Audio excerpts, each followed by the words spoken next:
Da oggi al via le prenotazioni per il vaccino dei soggetti fragili. Intanto preoccupano i numeri del contagio. Casali del Manco diventa nuovamente zona rossa e c'è attesa per la riunione convocata per domani da Spirlì, che potrebbe decretare misure più restrittive per tutta la Calabria. Zona rossa subito per la Calabria, lo chiede il segretario della CGIL calabrese Sposato, alla luce dell'aumento dei contagi e dei ricoveri. Primo giorno di primavera con la neve, imbiancate le colline dell'Interland Cosentino, Bufere su Sila e Pollino. Legate per me il messaggio del nuovo arcivescovo di Reggio Calabria, Fortunato Morrone, proveniente dal clero di Crotone Santa Severina.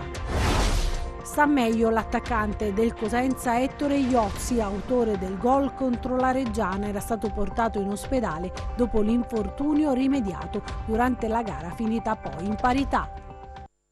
Buonasera ad Anna Franchino, ben ritrovati a questa nuova edizione in diretta del nostro telegiornale. In apertura andiamo a vedere quali sono i dati del bollettino regionale, perché oggi ci sono 412 nuovi positivi e 7 vittime.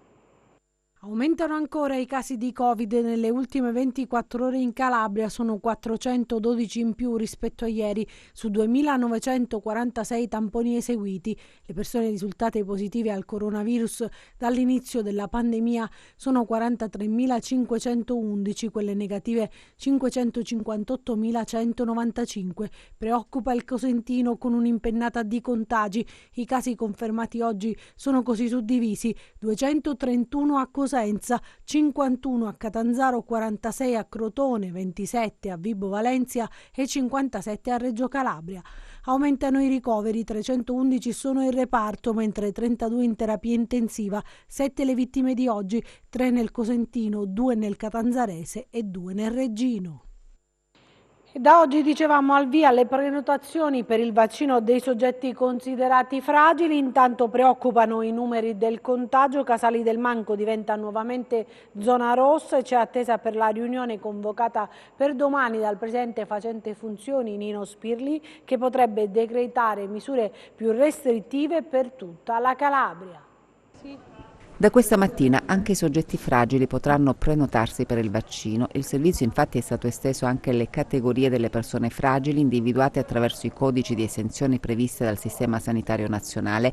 L'estensione della prenotazione riguarda al momento circa 180.000 persone che vanno ad aggiungersi alla categoria degli ultraottantenni, per i quali la piattaforma è attiva dallo scorso 17 marzo. Intanto oggi l'arrivo di altre scorte del vaccino Moderna, destinato a completare la profilassi degli ultraottantenni e delle persone estremamente vulnerabili, mentre domani sono attese le nuove forniture di Pfizer, destinato prevalentemente ai richiami. Solo per AstraZeneca al momento si registra una frenata, anche se le scorte del vaccino inglese sono sufficienti per le prime somministrazioni al personale scolastico, che sono riprese giovedì. Da domani invece si riparte anche all'Unical. Intanto l'aumento dei contagi registrato negli ultimi giorni spinge la Calabria verso la zona rossa. C'è attesa per la riunione convocata per domani dal presidente Spirlì proprio per valutare l'applicazione di restrizioni più severe. Intanto il virus corre, gli ospedali sono in affanno. Da Cosenza pazienti trasferiti a Catanzaro, mentre un paziente Covid giunto al pronto soccorso dell'ospedale di Corigliano Rossano è stato trasferito in Puglia. Ed è il Cosentino l'area dove si registrano le incidenze più significative negli ultimi 7 giorni. Intanto Casali del Manco, comune della Presila Cosentina, diventa nuovamente zona rossa. Lo stabilisce l'ultima ordinanza firmata dal presidente Spirlì. La misura entra in vigore dalle 22 di oggi fino al prossimo 5 aprile. Intanto il segretario della CGIL calabrese Angelo Sposato chiede l'attivazione immediata della zona rossa per l'intera Calabria. Subito zona rossa e l'attivazione degli ospedali da campo, la richiesta del segretario della CGIL calabrese Angelo Sposato alla luce dell'aumento dei contagi e dei ricoveri. Sposato chiede inoltre alla Regione un confronto immediato per i ristori alle famiglie, lavoratori e imprese. Per il sindacato sono molte le criticità e i problemi irrisolti. Ci sono nodi irrisolti rispetto a temi importanti quali quelli della salute, dello sviluppo economico, e quindi bisogna utilizzare questo anno, perso, perché è un anno che abbiamo perso tutti, per ridare fiducia e speranza e utilizzare tutte le occasioni e gli strumenti che oggi il piano di ripresa e resilienza, ma anche la nuova fase, col nuovo governo ci può dare rispetto a rimettere al centro le politiche del Mezzogiorno, del Sud e della Calabria. C'è poi la questione vaccini. Perché in Calabria mancano i vaccini e il piano vaccinale, ahimè, purtroppo non ha una logica e non è fatto a dovere,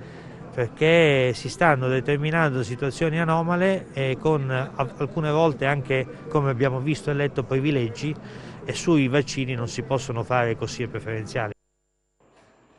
A Castrovillari intanto, dove riprendono le vaccinazioni al personale scolastico.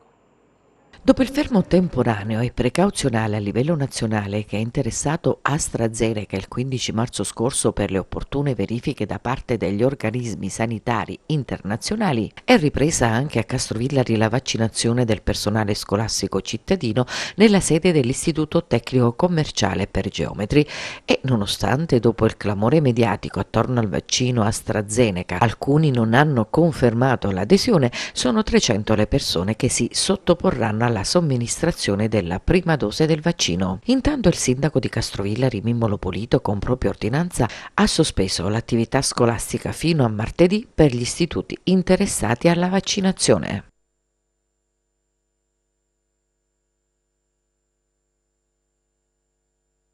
Vaccini e ospedali in affanno, l'associazione What Women Want chiede un cambio di passo nella gestione della sanità in Calabria. Un cambio di passo nella gestione della sanità in Calabria lo chiedono i membri dell'associazione What Women Want, la Calabria vista dalle donne. Il 12 marzo scorso hanno chiesto un incontro urgente al prefetto di Cosenza per un confronto sulle disfunzioni registratesi nel sistema di prenotazione ed esecuzione del vaccino anti-Covid e non solo. A questa richiesta non è ancora arrivata una risposta, comunque sollecitiamo una maggiore attenzione e coordinamento rispetto a tutta la questione dei vaccini, ma non solo, c'è la questione anche adesso nelle ultime ore del pieno dei posti letto all'ospedale dell'Annunziata, quindi potremmo sintetizzare con la richiesta di una maggiore attenzione ma vera verso la Calabria. Anche il ruolo di Longo ci sembra in questo momento piuttosto inattivo rispetto a quello che sono le potenzialità, perché a quello che almeno lui dichiara non è stato dotato del necessario supporto sia in termini di subcommissari sia in termini di struttura. Allora non vogliamo essere prese in giro come calabresi, come donne, ma parlando chiaramente a nome di tutti i generi, di tutta la Calabria, e rivendicare una maggiore attenzione, ma un'attenzione concreta che arrivi fino alla fine dei processi e che non ci veda sempre ultimi nelle classifiche, sia per quanto riguarda le vaccinazioni, sia per quello che riguarda i posti letto, le terapie intensive che sono ancora inchiodate allo stesso numero di un anno fa, sia per quello che riguarda le assunzioni. Adesso ci spostiamo a Morano Calabro, dove gli screening sulla popolazione locale avvengono in modalità drive-in.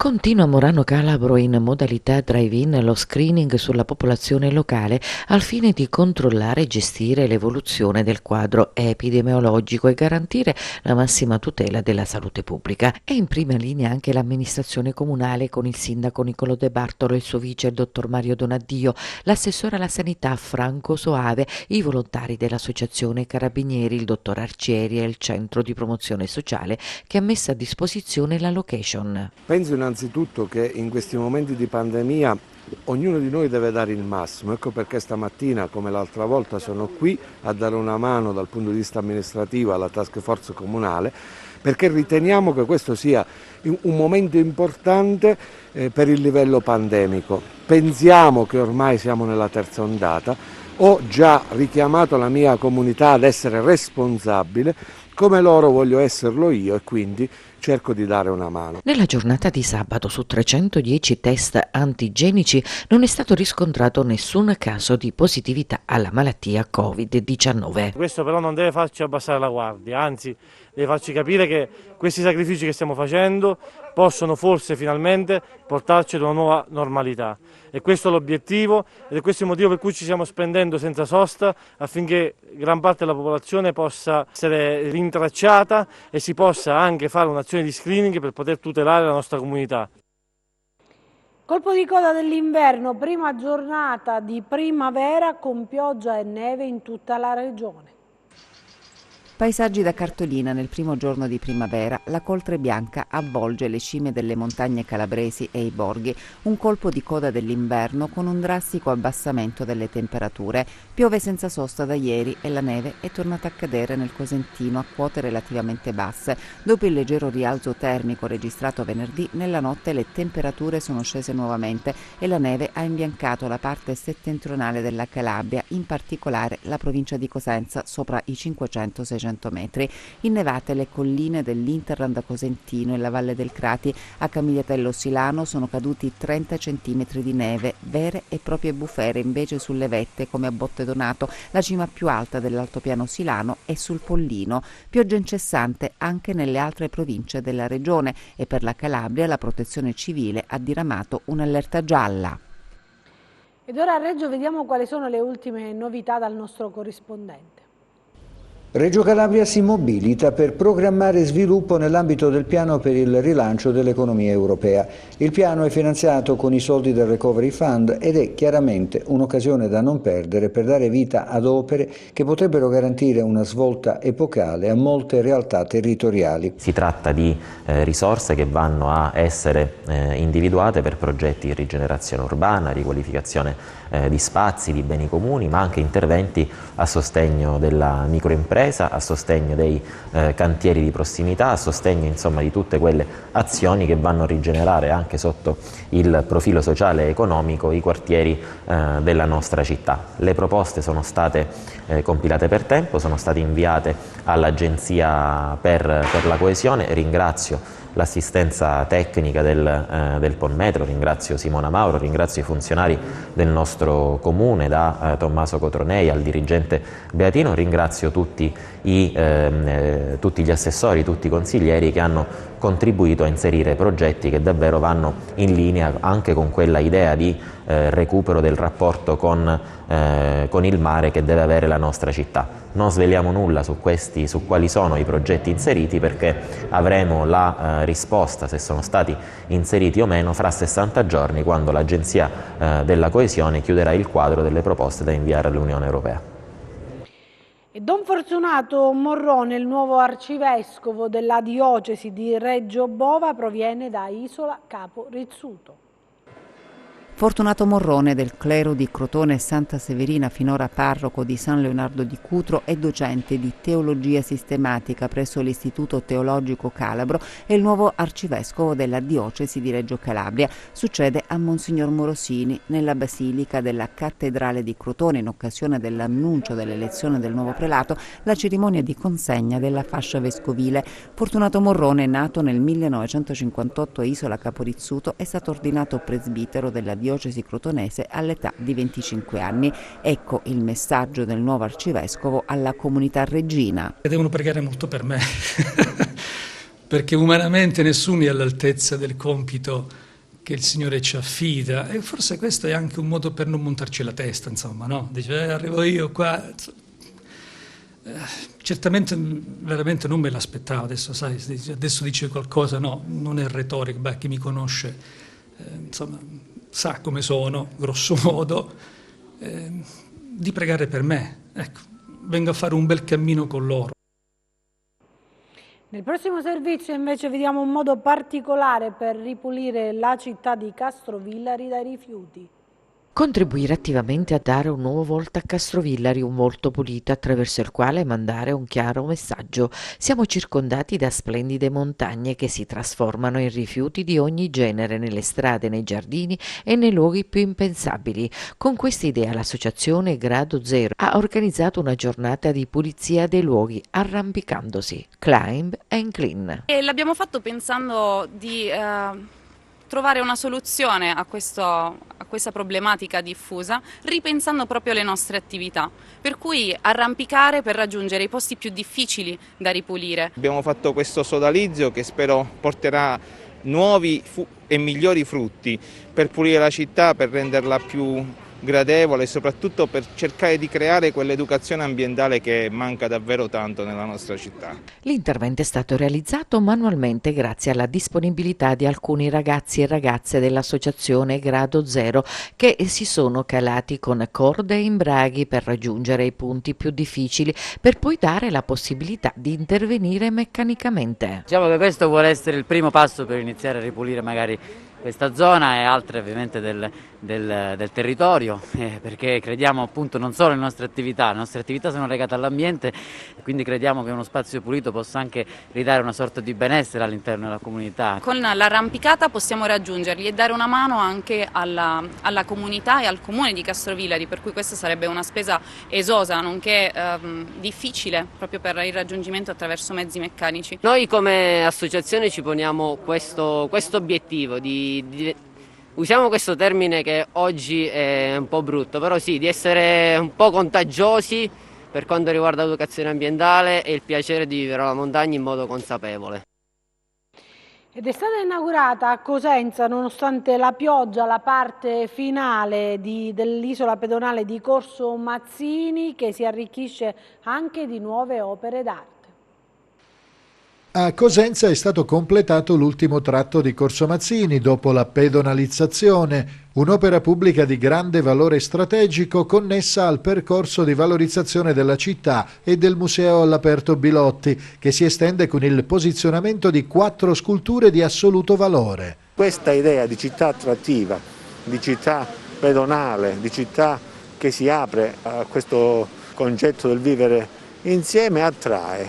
Noi siamo resilienti, resistiamo anche a questo periodo negativo dell'emergenza Covid, stiamo ovviamente fronteggiando anche noi qui questa epidemia, stiamo cercando però anche di prepararci per il futuro. Infatti io invito quelle imprese che vogliono aprire a Cosenza, che hanno aperto perché vengono da tutta la regione, a venire qui, perché Cosenza anche in questo studio di Ernest Young è risultata la città in Italia che ha più possibilità di ripresa. Infatti appena si apre per qualche mese, l'abbiamo visto a settembre, subito abbiamo un'esplosione di presenze e anche una vitalità che non c'è in nessun'altra parte d'Italia. Accanto a quelle di Rotella, De Chirico, Manzù, Modigliani, Consaghera, Dalì, Gio Pomodoro e Sascia Sosno, nell'ultimo tratto di Corso Mazzini ci sono altre 4 opere di altrettanti maestri del Novecento: Pericle Fazzini, Mario Sironi, Arturo Martini e Umberto Mastroianni, che popolano l'isola pedonale.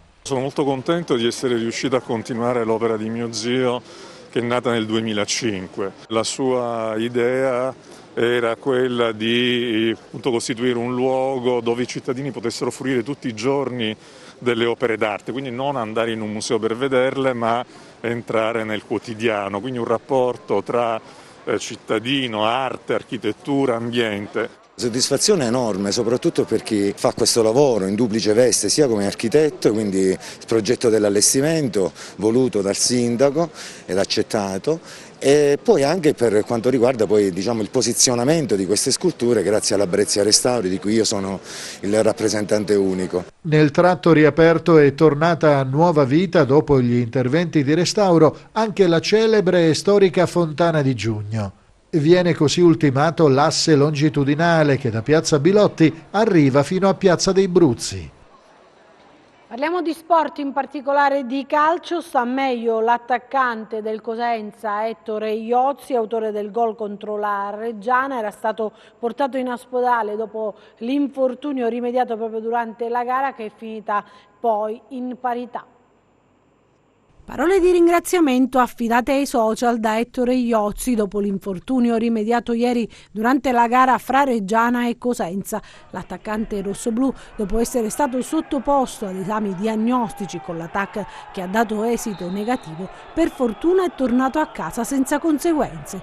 Questa è la notizia più importante. Per quanto riguarda invece la sfida di ieri pomeriggio, i rossoblù, dopo essere passati in vantaggio al prontivia al Mapei Stadium proprio con Iozzi, che appoggia in rete su assist di Crecco, un minuto più tardi è ancora lui il protagonista ad un passo dal raddoppio con il doppio palo colpito e la palla che termina clamorosamente fuori. I padroni di casa cercano di ristabilire la parità, ma Falcone chiude porta e il risultato. Poi nella ripresa il colpo subito da Iozzi, che è costretto a lasciare il campo in barella e viene trasportato in ospedale per accertamenti.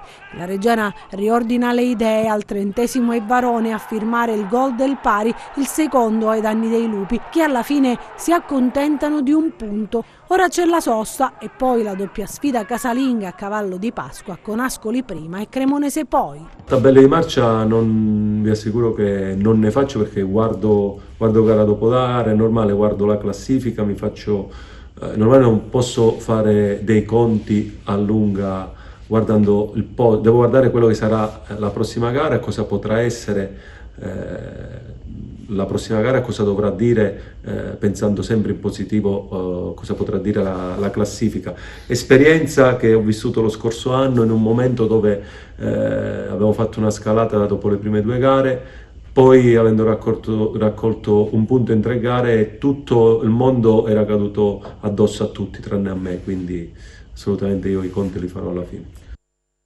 Intanto oggi, sempre in Serie B, la sfida tra Reggina e Chievo Verona è finita 1-1. In Serie C invece vince il Catanzaro sul Bari per 2-0 in gol di Massimo ed Evacuo, sconfitta a Terni la Vibonese.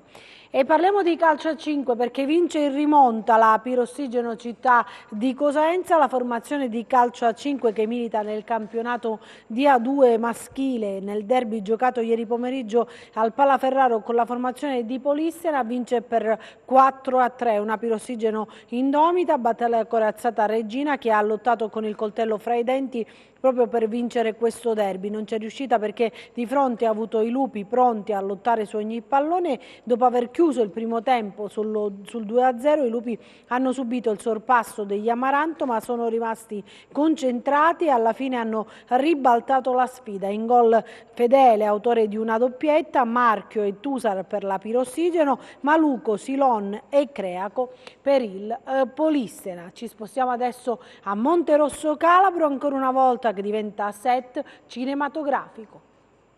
Ancora una volta Monterosso Calabro sotto i riflettori cinematografici.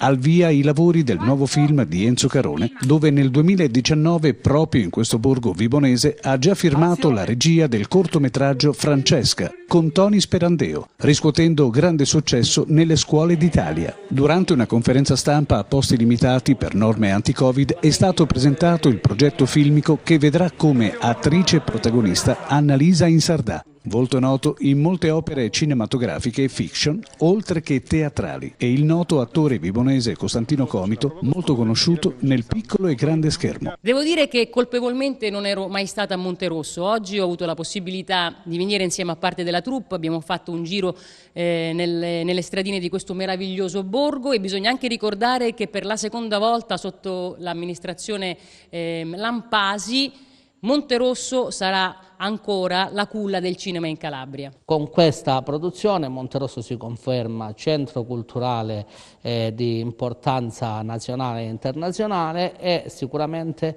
è un centro, diventa anche il centro più importante a livello meridionale per il cinema italiano. Il nuovo film di Carone, dal titolo Amelia, scritto dallo stesso regista nel 2015, sarà prodotto dalla Cinefilm Calabria. Ho scritto la sceneggiatura nel 2015 e solo adesso ho ritrovato quella condizione giusta per poterla girare e realizzare. La sceneggiatura, ambientata nei giorni odierni, narra la storia di una madre coraggio, moglie di un potente mafioso, che si ribella al suo status in difesa della sua bimba malata. Subito dopo la conferenza stampa, il sindaco Antonio Lampasi ha guidato gli addetti ai lavori in una visita del borgo, giro che ha particolarmente entusiasmato la scenografa Manuela Capalbo, la quale ha definito questo posto un set naturale a cielo aperto. E chiudiamo con le previsioni del tempo.